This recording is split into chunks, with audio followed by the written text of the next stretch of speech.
నంద్యాల జిల్లా బేతంచెర్ల మండలంలోని ఆర్ఎస్ రంగాపురం గ్రామస్తులు ధర్నా చేపట్టారు. ఆర్ఎస్లో ఎన్హెచ్ రోడ్డు పనులు ఆపివేయాలని ఎమ్మెల్యే కోట్ల జయసూర్య ప్రకాష్ రెడ్డికి గ్రామస్తులు మెమోరాండం అందజేశారు.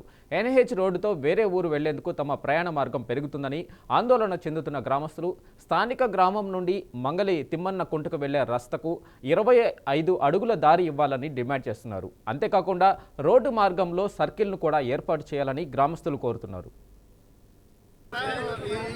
సర్కిల్ లేకపోవడం వల్ల ఊర్లో గ్రామంలో ఉండే ప్రజలు ప్రతి ఒక్కరికి ఇబ్బందికరమైన అది అంటే ఇక్కడ ముచ్చట్ల మల్లికార్జున స్వామికి పోవడానికి కూడా దారి ఇదే. ఇక్కడ కండిషన్ ఉంటే రైతులు ఊరు గ్రామంలో ఉండే రైతులకు అందరికీ సంబంధించిన రోడ్డు ఆడపిల్లలకు బస్సు ఎక్కి దిగాలని ఇప్పుడు ఖచ్చితంగా పెట్టాలని మా మనవి. ప్రజలకు బస్సు ఎక్కి దిగేటోళ్ళు ఆడపిల్లలకు కానీ ప్రతి ఒక్కరికి ఉపయోగపడే రోడ్డు ఇది. మాకు కష్టంగా ఈ సర్కిల్ ఏర్పాటు చేయాలని ఎమ్మెల్యే గారిని కోరకడం కానీ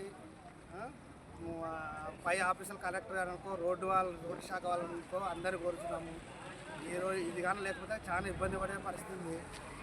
ఈ రోడ్డు కష్టంగా ప్రతి ఒక్కరికి ప్రతి రైతుకు ప్రతి బస్సు ఎక్కి దిగడానికి గ్రామ ప్రజలకు వ్యాపారస్తులకు అందరికీ ఉపయోగం. ఇది కానీ లేకపోతే చాలా ఇబ్బందికరంగా ఉంటుంది. మా విన్నపం దయచేసి సర్కిల్ ఏర్పాటు చేయాలని కోరుతున్నాం ప్రభుత్వం వారికి.